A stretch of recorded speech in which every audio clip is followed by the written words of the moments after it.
Watch and speak for yourself. Marcellus Wiley, Emmanuel Acho. My dog. Big dog. It's time for our big story presented by Hyundai. Let's return to Cam Newton, who is getting a fresh start as the starting quarterback in New England. But that spotlight comes with skepticism. Cam got a few things off his chest yesterday and was very direct on why he feels he's judged differently than others, saying, quote, honestly, you know it's a problem when somebody starts off with honestly. It is because I'm a black athlete, a quarterback, that for a long time I've been unapologetic. It's because I have carried myself in a way that the media hasn't gave me my just due. So, Acho, has the media treated Cam unfairly? Yo, first, can we address how real what you just said? Honestly? When somebody starts with honestly, that's like somebody starting with no disrespect. If somebody says no disrespect, they about to say the most disrespectful thing you done ever heard in your life. Here we go. So no disrespect. But Cam, I think, has a point. What I mean by that is Cam doesn't get treated like everybody else gets treated, and I don't have to look any further than a couple years back. The Panthers are playing the Tennessee Titans. Cam Newton, he's scoring. He goes into the end zone. He starts jigging. He starts dabbing. He starts dancing and whatnot. Remember, later on, Cam Newton gets a letter written to him by a Tennessee fan, and she says, because of where we sat, we had a close-up view of your conduct in the fourth quarter. The chest puffs, the pelvic thrusts, the arrogant struts, the in-your-face taunting. What? The pelvic thrust? There ain't no greater pelvic thrust than when Aaron Rodgers, with a discount double check. But you're never going to hear that same critique of an Aaron Rodgers because the discount double check is something, or Aaron Rodgers celebration is something a little more closely related to a person who wrote that letter. All that being said, Cam going to Boston, it does allow, going to the Patriots, it does allow the media to treat him and critique him unfairly because Cam has always been viewed differently than other quarterbacks. He doesn't fit the normal mold of a quarterback. He doesn't wear your Dickies khaki pants with your button down. He gonna come in there suited to a T with a scarf on his head, a little extra, a little more stylish, and that always rubs some people the wrong way. So now when you start losing, you better believe they're going to look for a reason to pinpoint and to nitpick, and that's what's happened with Cam Newton. Yeah, they have always treated Cam unfairly. Going all the way back to the Florida days with him stealing the computer, whatever the hell happened at that situation. Not forgetting, everyone, this is not an adult. This is, just watching that unfold and him going to the junior college to return to Auburn. I think it got lost because he's so talented, because the spotlight was just being directly at him, that we sometimes lose the fact that that's a human being, that's an object. That's fine, because, hey, if you're going to be the man, it comes with some of these issues. It comes with the territory. But here's the thing, that once he got to the pros, and he had a tremendous rookie year, so you would think he answered the bell in terms of some of that criticism.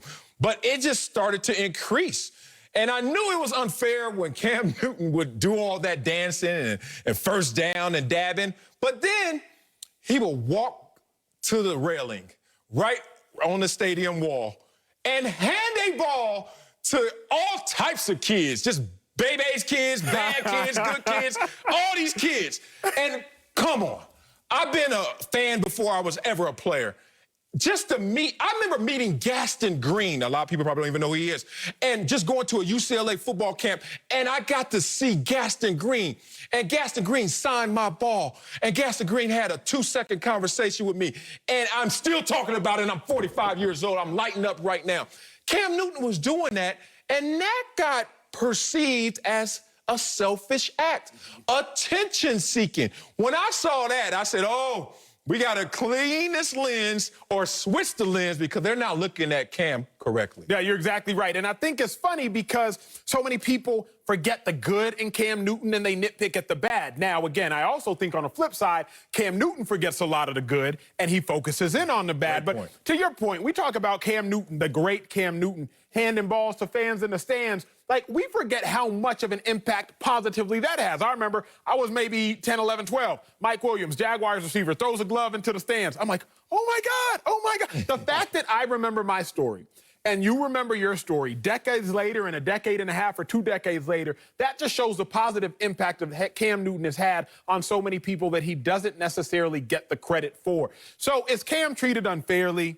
Yes. Now, has he earned some of that unfair treatment? Oh, yes. oh, yeah. Oh, yeah. When you, Cam, take the paintbrush and you start painting, at first it may be a beautiful painting until you start messing up on the field. Now people are just going to be like, you just drew the same dart, so to speak, that now people are shooting arrows at. And that's what Cam Newton has kind of done. He's drawn a target on his back. When he succeeds, it's all fine and dandy. But when he doesn't succeed, it's going to be a problem. Yeah, great points, man. Look, Cam Newton, in terms of his ability, in terms of just looking at him, in terms of just your reception of Cam Newton, the phenomenon coming at you, when you break the norm, people won't treat you normally. That's just how the game goes.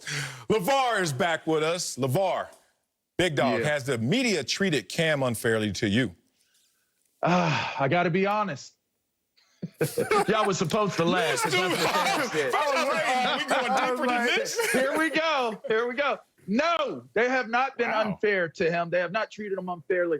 To win the game is to understand the way the game is being played and then to come up with the proper game plan to implement to have a chance to win, right?